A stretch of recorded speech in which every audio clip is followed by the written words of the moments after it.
Well, ladies and gentlemen, we have made it so close to the end of this insane, miserable, really incomprehensible mess of a Batman story. Batman Catwoman issue 11. This is the latest, I shouldn't even say latest, because Tom King is already working on another Batman book.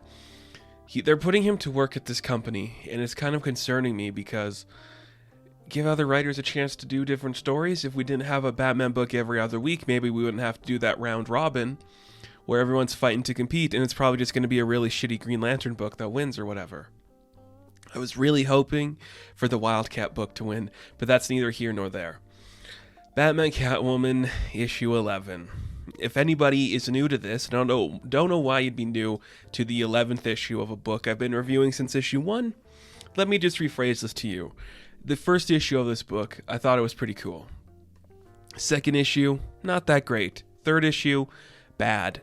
Fourth issue, terrible. Fifth, sixth, seventh, eighth, ninth, 10th, incomprehensible garbage that makes no sense, and I cannot tolerate this book's existence anymore, but we are so close to the end.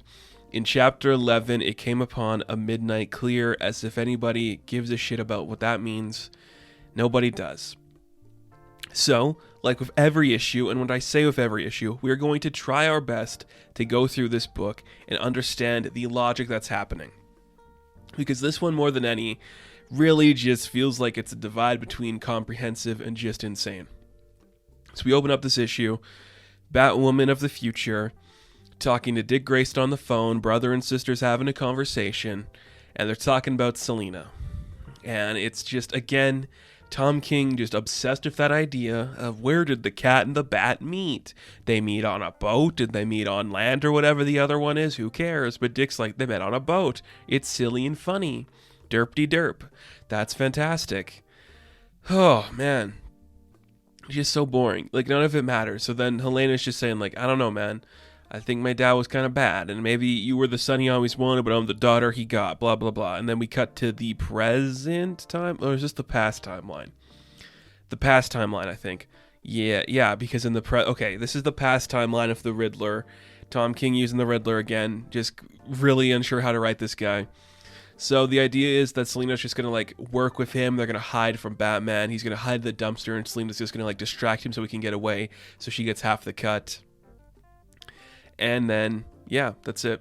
So she betrays the Riddler. He makes some really stupid, like, riddle about the smelling of noses. It's not funny. We cut to the present where they confront the Phantasm, and it's kind of just like a retelling of the Phantasm story that we have seen in this comic book already. This is the 11th issue of this book, and we already have seen exactly what Andrea's talking about in this book. That's literally how she comes in this book. We know she's after the Joker for her son and her father. That's the point of the book. Why are you spending another 2 pages explaining that again? We're aware of this. That's why she's in the book, you goofball. For some reason, you are obsessed with the relationship of pseudo-Batman lovers and Joker having some connection. Is it because Joker is like the honorary, like, threesome in, like, their relationship? It's just, it's such a weird choice, and I don't understand it. So yeah, Andrea becomes the Phantasm because the Joker has her son, and it's stupid.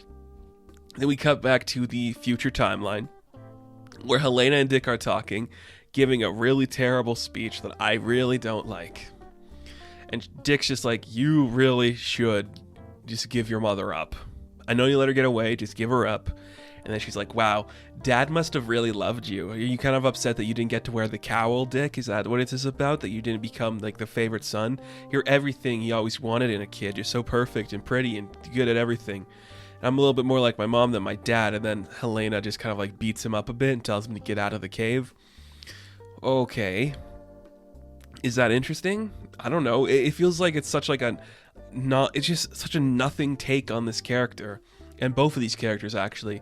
There is something to be said about Dick Grayson going against what a Batman would be when they stop acting like Batman, but there's some hypocrisy to both of their ideas where she is kind of like, wow, he must love you more than me even though I'm the one that got the mantle. Like, okay, sure, let's see what that's about. And then Dick just being like, she's doing literally everything Batman did, so why would Dick be against her in this situation? It's this really bland idea, and I know it's supposed to value the Batman ideals in a future timeline, But I don't think there's a member of the extended Bat mythos that's gonna see Selina killing an old Joker as a bad thing. I don't think any of them would really care. And it looks like Helena's over it in this book too. She was really adamant about it at the beginning, but now she's not. Now she's not. She doesn't really care. We cut back to the past. There's the Joker stuff happening. It's kind of fun. It's kind of cute, just playing up the sexual relationship once again between Batman and Selina. It adds nothing. It doesn't matter. We once again see the Phantasm flashback where she is confronting the Joker, and we see her save the child. And then later on, the child will die. We get it. We understand what's happening there. It's kind of cool. I guess. Is it? No, it's not. Why do I keep saying this?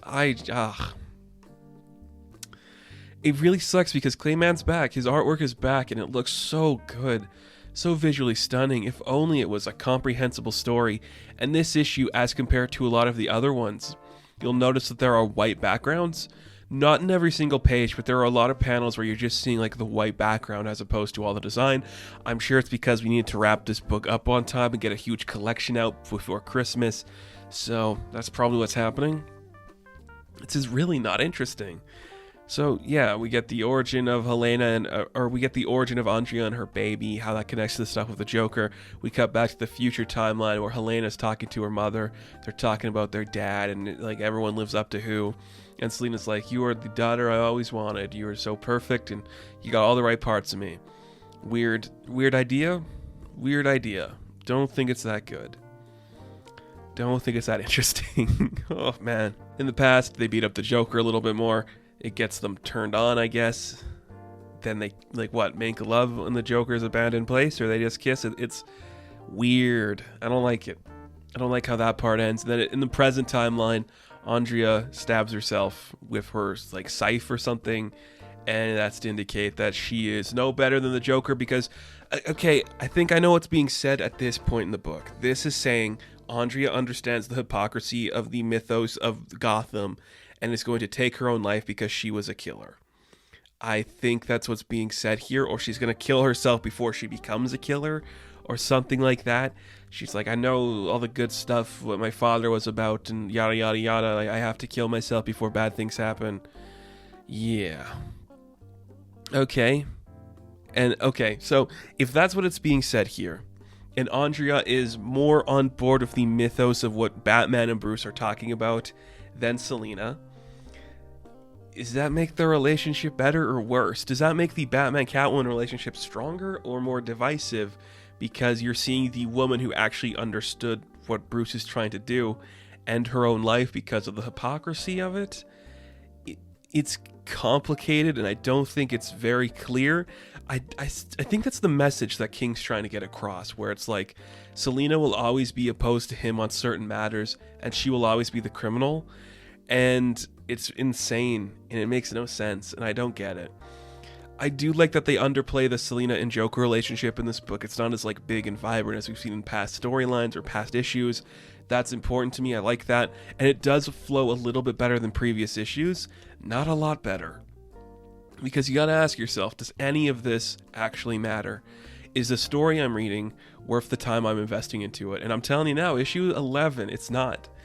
There's nothing satisfying about this book. It doesn't feel like it's wrapping up any storyline. It feels like it's just 3 past storylines of Batman yelling at Catwoman for having a different opinion of him, but somehow they get back together in the end. And this book is just, it's just so weird, and it doesn't make any logical sense, where everything just kind of happens for no reason, and it doesn't tell a really compelling story. I am not impressed with this. The artwork is great. There's a nice page where Andrea is holding the baby, and I think that looks really cool. Some of the other pages are just kind of fast and loose, and that happens with Clayman. I'm sure this book needed to be pumped out because it's already how many days or how many years had they been telling this story? I feel like I've been talking about this book for longer than there's been the issues of it. It's insane. It's weird. And we're so close to the end. I cannot wait for this book to finish so I never have to talk about it again. It'll fade into obscurity, and we will move on with our lives as if it never happened, because that is what we do when Tom King touches Batman. Literally, if he wants to write a Selina Kyle book so bad, just give him the ongoing, because you can do everything you want with Catwoman in that book, and you don't have to destroy the legacy of Bruce Wayne in the process. Why we feel the need to have these pseudo weird romances, I'll never understand, and I don't really want to think about it anymore.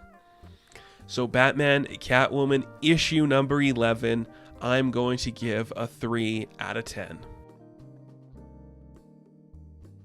And thank you guys for watching this video. Be sure to like and subscribe to the channel. As always, you can check me out on Instagram, TikTok, and Twitter. And as always, I will catch you in the next one. Have fun. Stay safe. Good luck.